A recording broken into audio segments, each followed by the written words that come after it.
Olá, meus alunos. Hoje nós teremos uma aula sobre pteridófitas. Na nossa primeira aula de botânica, nós conversamos sobre o que são vegetais e as briófitas.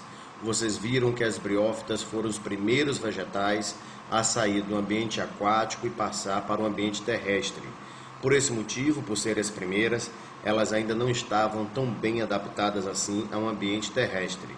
Já as pteridófitas estão melhor adaptadas à vida na terra firme.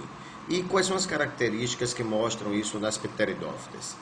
Veja bem, lembre-se de que as briófitas não tinham um conjunto de vasos condutores de seiva que nós chamamos de traqueídeos. Então, por conta disso, as briófitas eram plantas sempre muito pequenininhas, baixas, de centímetros. Já nas pteridófitas aparecem esses vasos condutores de seiva. As pteridófitas já são vegetais vasculares e por isso já atingem um porte maior, um tamanho maior. Veja que exemplo de pteridófita você tem as samambaias e avencas. Bom, as outras características de pteridófitas nós vamos extrair a partir do ciclo de vida delas, que nós vamos começar a estudar agora. Bom, você deve lembrar da nossa primeira aula de botânica que os vegetais apresentam duas fases na vida. Tem uma fase chamada de esporófito e tem outra fase chamada de gametófito. Vamos começar a estudar esse ciclo de pteridófitas a partir da fase da vida chamada de esporófito. O esporófito na samambaia é o próprio pé de samambaia. Quando você está olhando para um pé de samambaia, você está olhando para o esporófito. Lembre-se de que o esporófito é sempre diploide e que sua função, obviamente, é a de produzir esporos. Então vamos ver o que acontece no esporófito. Você já deve ter observado que embaixo da folha da samambaia aparecem uns pontinhos marrons. Esses pontinhos marrons são chamados de soros, e é nele que estão os esporângios, que são as estruturas responsáveis pela produção de esporos. Dentro desses soros acontece a meiose espórica. A meiose espórica vai dar origem a esporos haploides. Esses esporos, então, são carregados pelo vento e, ao caírem no local adequado, germinam. Você deve lembrar o seguinte: o esporófito produz esporos por meiose. Os esporos são carregados pelo vento e, ao se desenvolverem, os esporos dão origem ao gametófito. No canto superior esquerdo do seu desenho aparece o esporo que foi produzido. Aí ele germina e dá origem ao gametófito. O gametófito de pteridófita tem um formatozinho de coração. Veja que ele aparece aí no seu desenho em verde, lá em cima, e o formato dele é de coração, cordiforme, a gente chama assim. E gametófito de pteridófita recebe o nome de prótalo, e ele geralmente é hermafrodita. O prótalo, então, terá tanto o aparelho masculino como o aparelho feminino.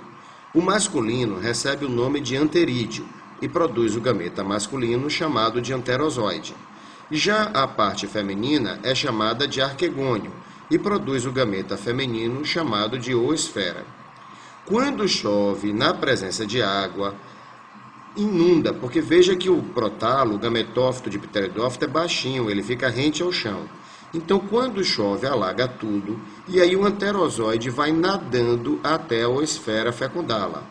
Bom, após a fecundação, forma-se o embrião, e o embrião se desenvolve em um novo esporófito, que vai ser um novo pé de samambaia.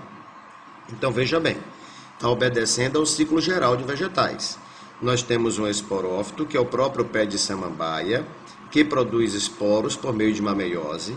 Os esporos haploides são carregados pelo vento, quando caem no chão germinam, dando origem a um gametófito, que em pteridófitas nós chamamos de prótalo. O gametófito, então, geralmente é hermafrodita, tanto produz um anterozoide, que é o gameta masculino, como a oosfera, que é o gameta feminino.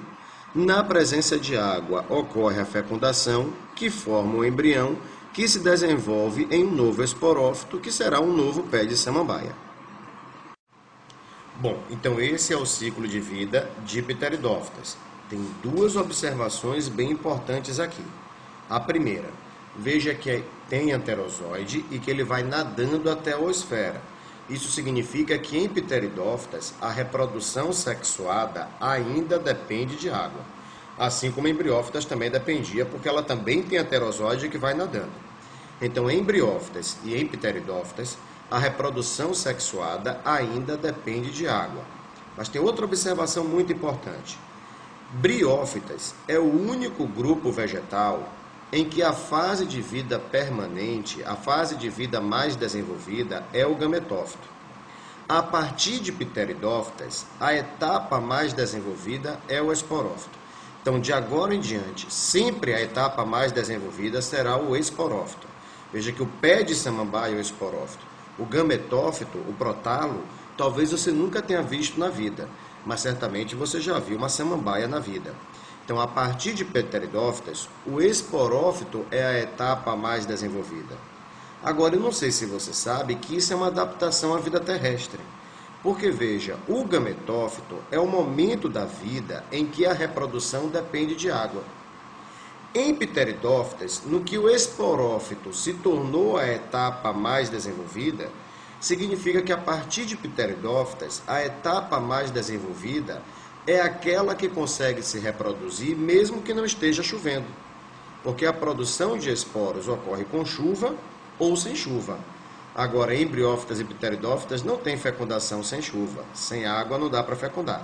Então, o fato do esporófito ser a etapa mais desenvolvida é uma adaptação à vida terrestre, porque tornou-se a etapa mais desenvolvida aquela que não depende de água para a reprodução. Pessoal, essa aula hoje chegou ao fim. Até a próxima aula, que será sobre gimnospermas.